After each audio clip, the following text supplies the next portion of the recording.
मित्रों, आप गरीब हैं, अमीर हैं, इन चीजों की चिंता छोड़ दो दोस्तों।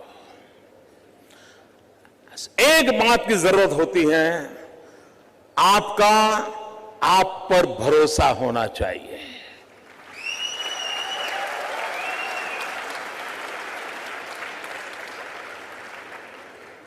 मित्रों, मेरे परिवार में 7 पीढ़ी में राजनीति का रवि मालूम नहीं है। मेरे परिवार में कोई राजनीति क्या होती कुछ पता नहीं मेरे परिवार में। और मेरा बैकग्राउंड भी बिल्कुल सामान्य गरीब परिवार का है।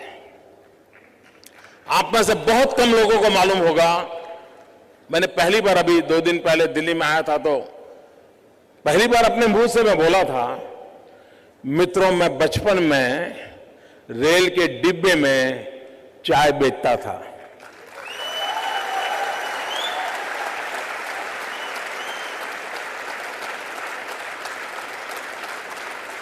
और आज आपके सामने खड़ा हूं।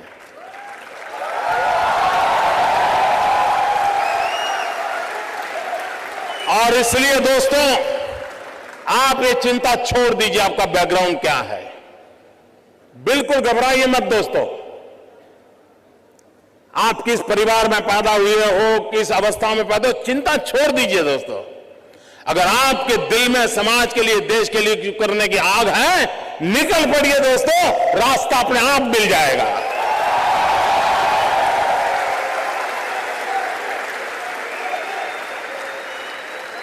लेकिन मित्रों, लेना, पाना, बनना, ये ख्वाब लेके चलोगे तो ख्वाब ख्वाब ही रह जाएगा।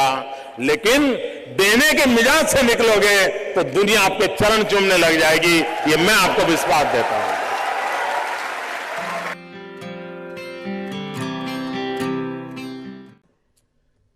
स्टार्टअप, मैं कल एडम से बात कर रहा था तो बड़ा इंटरेस्टिंग है, उसको मिलने जैसा है।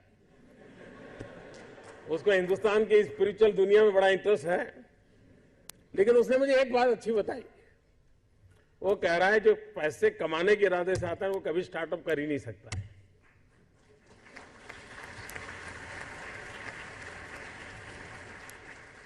जो कुछ करने के इरादे से आता है, पैसे उसके लिए बाय प्रोडक्ट होते हैं। और आप सबने देखा होगा कि आप लोगों ने जब शुरू किया होगा तब आपने बैंक बैलेंस क्या होगा ये कभी नहीं सोचा होगा। लेकिन किसकी जिंदगी में क्या बदलाव लाता हूं यह सोचा होगा, तब हुआ होगा।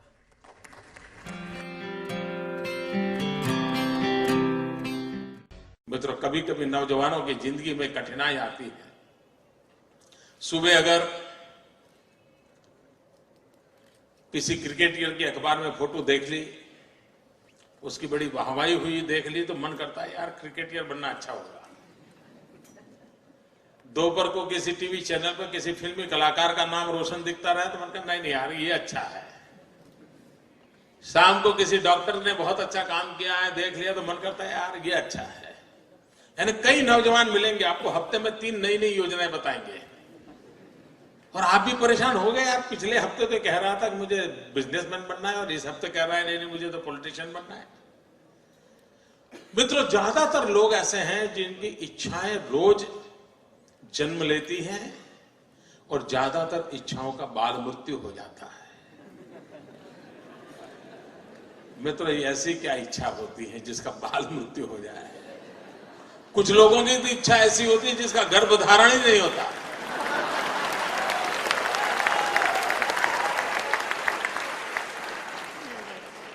और मित्रों, कुछ लोग होते हैं जिनकी इच्छाएं रोज बदलती रहती है। और जब इच्छाएं रोज बदलती रहती है तो आपके साथी आपको क्या कहते हैं?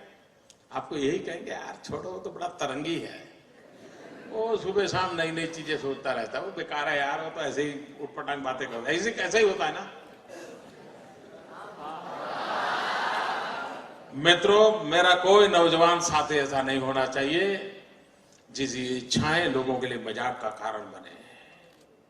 कोई नौजवान ऐसा नहीं होना चाहिए जिसकी इच्छाएं तरंग बन जाए। और इसलिए मित्रों, आवश्यक है और कोशिश करनी चाहिए। इच्छा बुरी चीज नहीं है। लेकिन इच्छाओं को बदलते रहना बुरी चीज है। इच्छाएं स्थिर होनी चाहिए, और अगर इच्छा स्थिर है तो संकल्प बनती है, और संकल्प में जब परिश्रम जुड़ता है तो सिद्धि बन जाती है। और इसलिए इच्छा प्लस स्थिरता इज इक्वल टू संकल्प, संकल्प प्लस परिश्रम इज इक्वल टू सिद्धि। इस छोटे से अर्थ अलजेब्रा के समीकरण को लेकर के हम जिंदगी को बनाने की कोशिश करेंगे तो मैं मानता हूं मित्रों कि हम जीवन में कभी विफल नहीं हो सकते।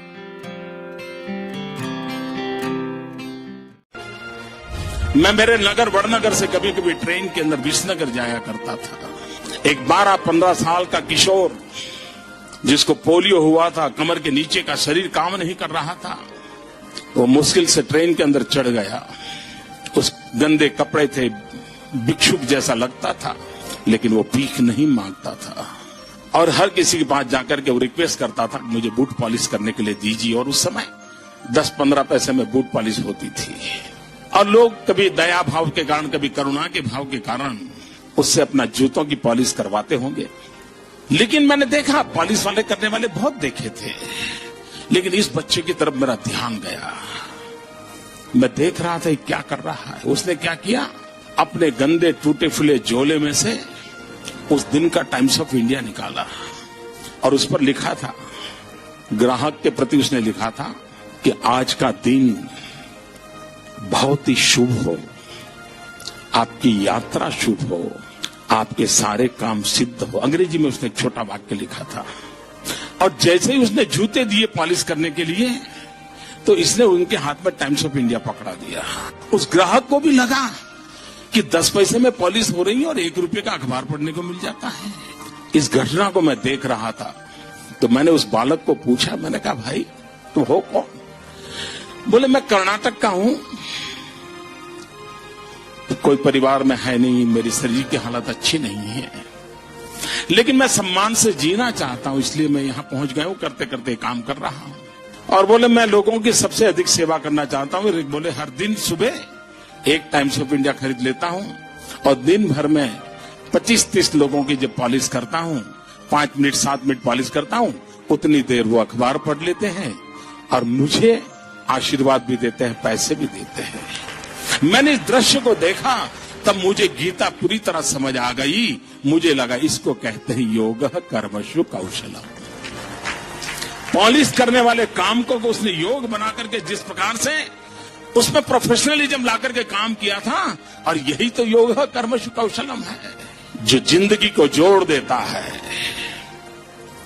कार्य में जीवन को जोक देता है।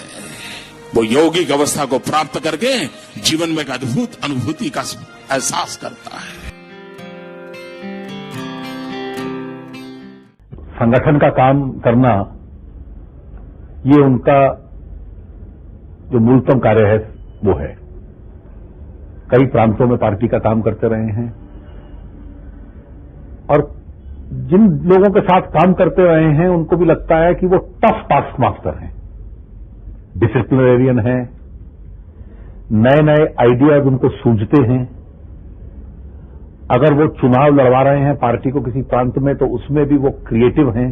संगठन को और मजबूत कैसे बनाना, पार्टी का नेटवर्क और कैसे, या उसका बेस कैसे और भी ब्रॉड बनाना, वो उसमें अच्छी तरह से उनकी शक्ति का वो उपयोग करते हैं। ऑर्गेनाइजेशन तो बहुत अच्छा करते ही हैं, इसलिए तो यहाँ भी काफी ऑर्गेनाइजेशनल ड्यूटीज उनको दी जाती है।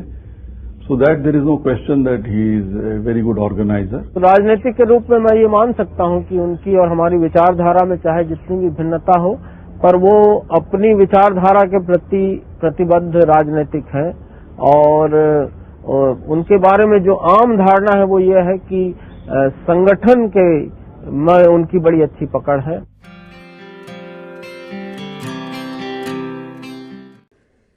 क्योंकि ज्यादातर ये फर्स्ट जनरेशन एंटरप्रेन्योर है, ऑल स्टार्टअप्स। और जब कुछ सोचा होगा, नहीं बेटे अपना काम नहीं तो कहीं नौकरी कर ले,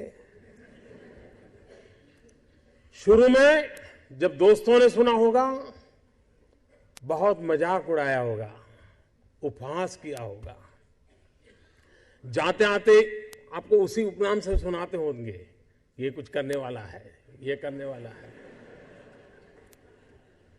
फिर एक पल आया होगा, सारी दौर विरोध हुआ होगा, सब दौर परिवार के लोगों ने विरोध किया होगा, नहीं ये नहीं करना है, जाओ कमाओ, नौकरी कर लो, देखो उसका पहचान है, वो नेताजी को जानते हैं, जाओ उसको मिल लो।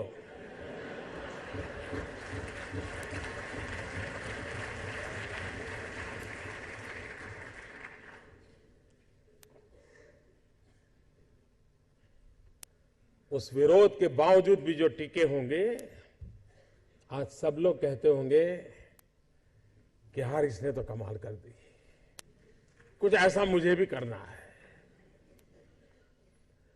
हर किसी के स्टार्टअप की जिंदगी की यही कहानी है।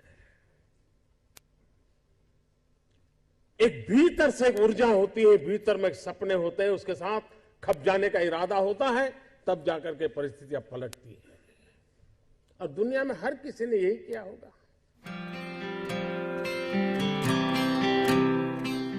आपके जीवन में आप उस अवस्था में है, उस अवस्था में इतना पसीना बहाना चाहिए, इतना पसीना बहाना चाहिए, साथियों को लगना चाहिए कि यार ये एक बड़ा अवसर ऐसा है, खुद मेहनत करता है तो और औरों को कभी कहना नहीं पड़ता है, तो सब लोग दौड़ते हैं। आप अगर बोर्ड लगाओगे एक समय पर ऑफिस आना चाहिए, उसकी उतनी ताकत नहीं है कि आप समय के पहले 5 मिनट पहुंच जाए, उसकी ताकत है। आप अफसरों को कहे कि भाई सप्ताह में 1 दिन दौरा करना चाहिए, रात को गांव में रुकना चाहिए, 2 दिन रुकना चाहिए, उतनी ताकत नहीं है कि जब तक हम जाकर के रुके।